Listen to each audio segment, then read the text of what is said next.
ESG has been core business issue which a lot of organizations are grappling with, and relationships has been a core of any business strategy. The question is, how do you marry ESG with relationships? ESG stands for environmental, social and governance performance.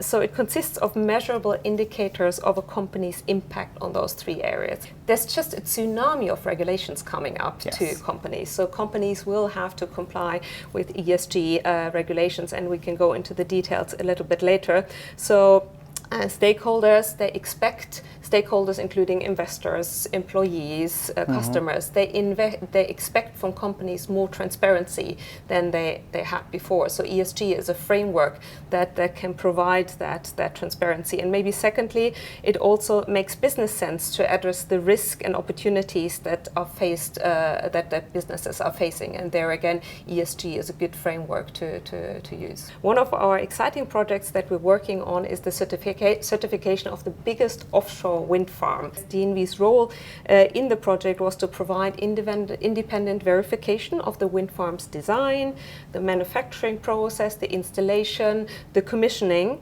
and that involves the assessing of the whole project. So again, ESG, risk management, etc. And we are now involved in 80% of the world's offshore wind farms that are out there. Energy transition is kind of like very close to our heart, and we feel that across the business areas, this is something where all the business areas and the needs of customers are the same. So the key focus is we work to help our customers to decarbonize, to improve energy efficiency, and to report on their emissions. How do you see trust and relationship as core of what you're doing while you're driving sustainability? Let me focus on maybe thought leadership and expertise as a way we build trust and strong relationships. It's kind of our people combined with that knowledge that I think helps our customers to trust us.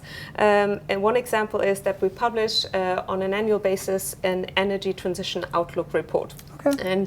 And our customers take this report to take informed business decisions. So for us, it's a way to have a good dialogue with the customers. They have the right, content and kind of that helping the customer, building relationships through expertise and knowledge, I think it makes a strong customer relationship. Even though we all went through a pandemic where you could see customers much less than before, those scores have gone up. So it actually means that we've been able to manage to build relationships also through, digital means.